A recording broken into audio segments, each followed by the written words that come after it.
ব্যর্থতা নিয়ে দেশে ফেরার পথে ভক্ত সমর্থকদের যে আক্রোশের শিকার হলেন জাতীয় দলের ক্রিকেটাররা, তা এদেশের ক্রিকেট ইতিহাসে নিশ্চয়ই এক কালো অধ্যায় হয়ে থাকবে।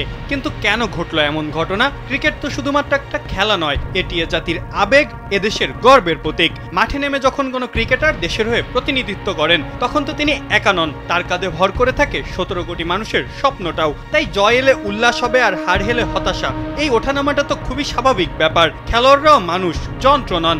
ভালো দিন যেমন আসে তেমন খারাপ দিনও আসে, কিন্তু তাই বলে ঘৃণা, গাড়িতে হামলা কি কোনোভাবেই গ্রহণযোগ্য? এখন যে কোনো ব্র্যান্ডের পুরাতন এসি বদলে নতুন ওয়ালটন এসিতে উপভোগ করুন 25% ছাড়।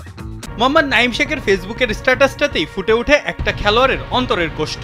দেশের জন্য খেলে যখন তিরস্কার আর আক্রমণের মুখে পড়তে হয়, তখন তা শুধু হতাশাজনকই নয়, হৃদয় বিদারকও হয়ে ওঠে বটে। একই সুরে সাবেক ক্রিকেটার নাসির হোসেনও বললেন, জয় পরাজয় তো খেলাধুলারই অংশ, তবে খেলোয়াড়দের প্রতি আরেকটু সহানুভূতি দেখানো উচিত বলেই মানেন তিনি, যাতে খেলোয়াড়রা আবার ঘুরে দাঁড়াতে পারে। একথা সত্য, মিডিয়া ও সমর্থকেরা যখন ভালো খেলবেন তখন প্রশংসায় ভাসাবে, আর যখন আপনি খারাপ খেলবেন তখন তারা সমালোচনাও করবে।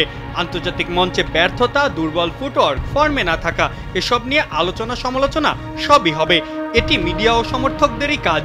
তবে এই সমালোচনাও যেন হয় গঠনমূলক, অপমানজনক নয়, এটিও মনে করেন অনেকেই। সমর্থকদের উচিত কষ্ট পেলেও ভাষায় সংযম রাখা, ব্যবহারটা আরেকটু মার্জিত করা। একটা দল খারাপ করলে তাদের শুধু নিন্দা, ট্রল, সমালোচনায় নয়, বরং ধৈর্য এবং ভালোবাসা দিয়ে পাশেও দাঁড়াতে হয়।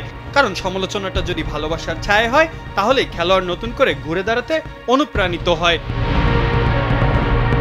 ক্রিকেটারদের যেমন উচিত পারফরমেন্সের ধারাবাহিকতা ধরে রাখা, সমর্থকদেরও উচিত জয় পরাজয় দুই ক্ষেত্রেই মানবিকতা দেখানো। কারণ দিন শেষে নাঈম শেখের কথার মতোই আমরা কিন্তু আসলে একটা পতাকারই সন্তান।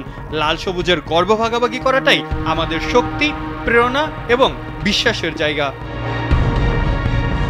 মাহফুজ আহমেদ, কালবেলা।